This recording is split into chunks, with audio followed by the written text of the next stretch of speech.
Pretty sweet view, isn't it? Today I'm out here, I'm on a camping trip actually with my son's scout troop, and I'm, well, taking advantage of having this kind of a backdrop to go ahead and run through a couple product reviews. And first up is gonna be the Retevis RB27 GMRS radio. Retevis sent us a couple of these a few weeks back to get reviewed. I've experimented with this thing, tested it in the field.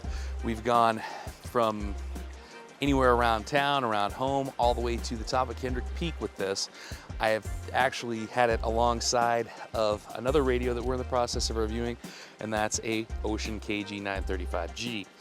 And in comparison to that radio, I can tell you that, well, sorry to burst your bubble, but this isn't as good as that radio, but it isn't as bad as 1/3 the price tag of that radio would make you imply. And that's where I think this thing sits. To me, this is the best backpacking and hiking radio for anyone who does not need DTMF functionality out of their GMRS radio. Now, if you're asking yourself what is DTMF functionality, chances are you probably don't need it. If you do know what DTMF is and you're shopping for a radio, number one, this isn't for you, but if you want a cheap radio with good DTMF functionality that works really good for backpacking and hiking, I would say go look at the Radiodity GM30. I got a link to it in the description below. That's gonna tick about all the same boxes that this ticks, but with the added addition of having that DTMF functionality that this doesn't have. Moving along, looking at the radio itself, it's very good out here in the outdoors, okay? You're in direct sunlight right now, and there's the screen. It's nice, easy to read.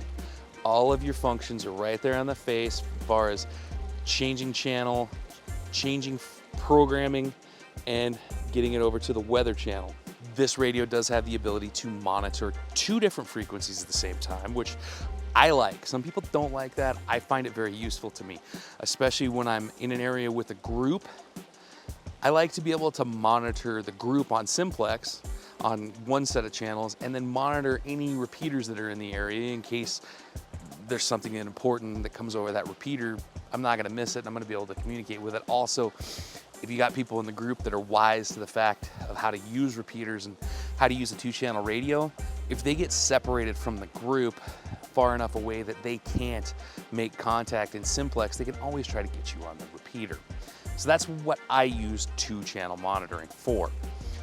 This thing also has 25 stored scanner channels, which are in the range from, I think, around the 140s in VHF to the top end of the UHF spectrum. It'll allow you to monitor things when you're out in the woods, like the first responders, the Forest Service, whatever's going around behind you. You can go to websites like radioreference.com, link in the description below, and find some frequencies you want to monitor, and then you can put them in here and scan them on here. Pretty handy if you're in an area where you think that there might be something going on that having the ability to listen to would help you. The other thing is, this thing's got all of its buttons and functionality very simple to navigate. These buttons over here are all your supplemental buttons. The first one off the bat is the flashlight. Usually on these kind of radios, the process to activate that flashlight's really kind of convoluted. I like how simple it is, and the fact that it's that simple, that's probably something that I might end up using.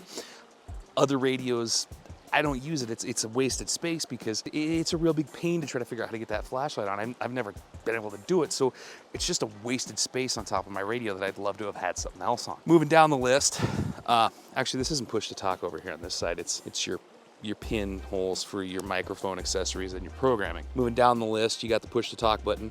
You also have this secondary button right here, and pressing that takes the radio to FM. Cool thing about this radio in FM is when you're in FM mode, if something comes across any of the channels that you're monitoring, it'll drop the FM signal and give you that signal that's coming across from the channels that you're monitoring, so you don't have to worry about listening to FM radio and then missing something that was said over the net or whatever you're listening to. Which, again, being in the backcountry is very useful, because how many times have you been out here and went, dude, I just wish I could listen to the radio? Well, it's built into this radio, so you're not carrying multiple things out into the field. You've got one thing that kind of does it all. It's also got, of course, your NOAA Weather Channel monitoring. Calais and 62 at Farmington.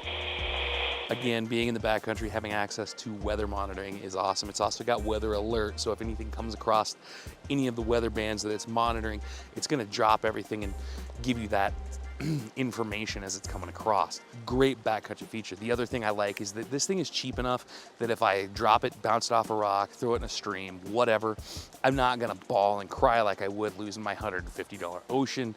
It's like, okay, it's been lost. No big deal. I'll get another one when I get home. Well, I don't have the ability to test signal out here right now.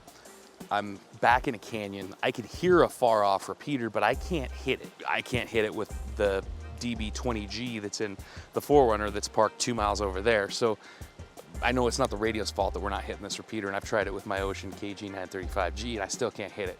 So I'm gonna test this with some stuff when I get home, and I'm gonna put that right here, and we're gonna go to that, and you'll hear us testing this thing out. Ready? Here, go ahead, listen. I'll come back. Okay, so while I got you here, let's go over one other thing that I'm really not too crazy about with Retevis, and that's the manual.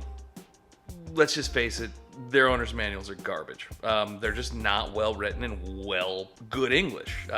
Clearly they're written by somebody who's not a native English speaker. Hell, they're just hard to read, but if you work at it long enough, you'll figure it out. And there's some stuff in there that's just complete and absolute nonsense. Another thing I forgot to mention when we started this was that the RB27 is also a GMRS radio, which requires a GMRS license to operate. So before all of you jump on your YouTube comment lawyer soapbox and start telling me what I need and don't need to mention to people, there you go. There's your disclaimer. This radio requires a license.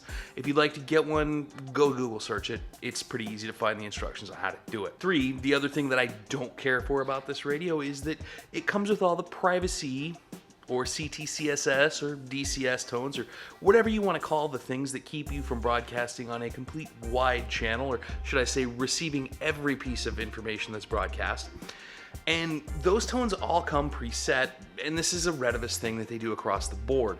They're all gonna do this, and they're not consistent. Some are on one tone, some are on a different tone, but they're all consistent across the brand as to which channel has which tones on it. So if you have other Retevis radios right outside of the box, they're gonna work together, but with other radios out there, you're gonna have to go back and reprogram all your CTCSS codes or DCS codes or privacy tones, whether that's on the front of the radio or if you have the fortune to be able to program it, which programming this radio isn't bad. The software that Retevis sells works on Windows PCs and doesn't work bad. I'm able to use it on an old netbook running Windows 7.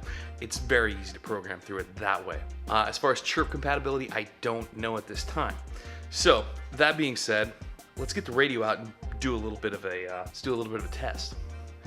So, for this test, I'm going to be using one of these, and I'm going to use, as our monitor radio, a good standard, and that is a KG935. So, I'm going to use 2 repeaters. The first one that you're going to see transmitted upon is going to be this Shaw 725. That is a repeater that's probably about 7 to 10 miles away. I can give you the exact number here in the thing. Anyway, I can see it right out the front window. It's not that far, it's not a hard get. The second one is Towers SA, which is Towers 575. That one's about 35 miles that direction on top of a mountain. We're gonna try the near one first, then we'll try the far one. Let me know what you think, okay? I'm gonna set you up here. Now, for the purposes of this demonstration, I'm gonna have to go outside really quick so I can get the best signals. So you just stay here and monitor it.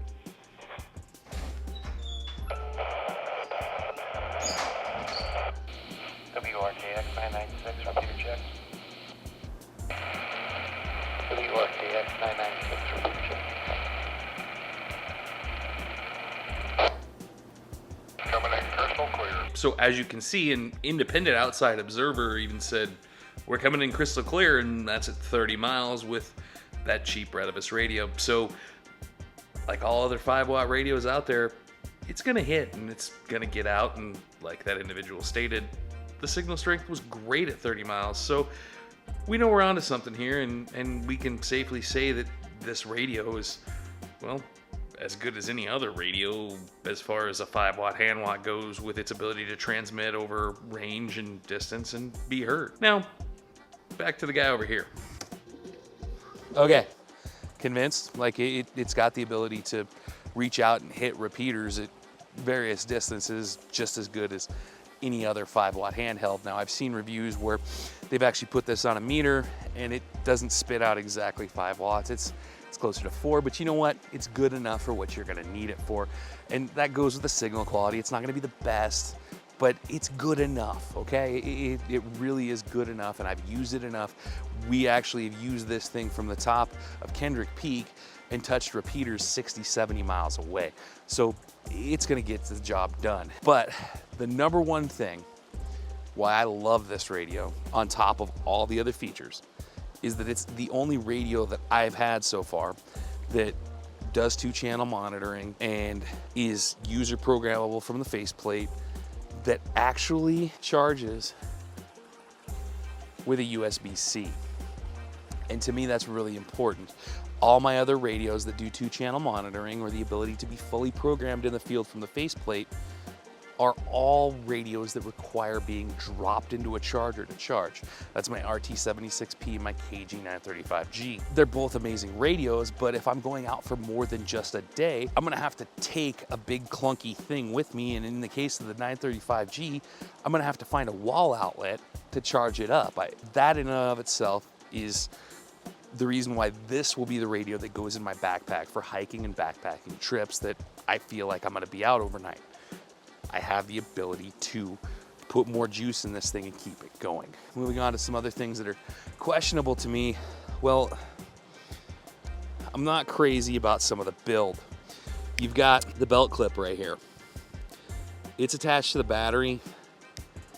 It doesn't feel super sturdy. It feels like it could possibly be something that would break and leave you stranded, so be conscious of that. It's also attached to the battery pack. I kind of like having the clip on this so that this stays with me and doesn't disconnect and the radio falls out and I get somewhere and I've just got a battery pack hanging on me. You know what I mean? I'd rather lose the battery pack than the radio. You'll see on the inside, it's got sealing around the battery connections, but I've looked everywhere and I can't see anywhere that tells me whether this thing is any kind of water resistance rating to it.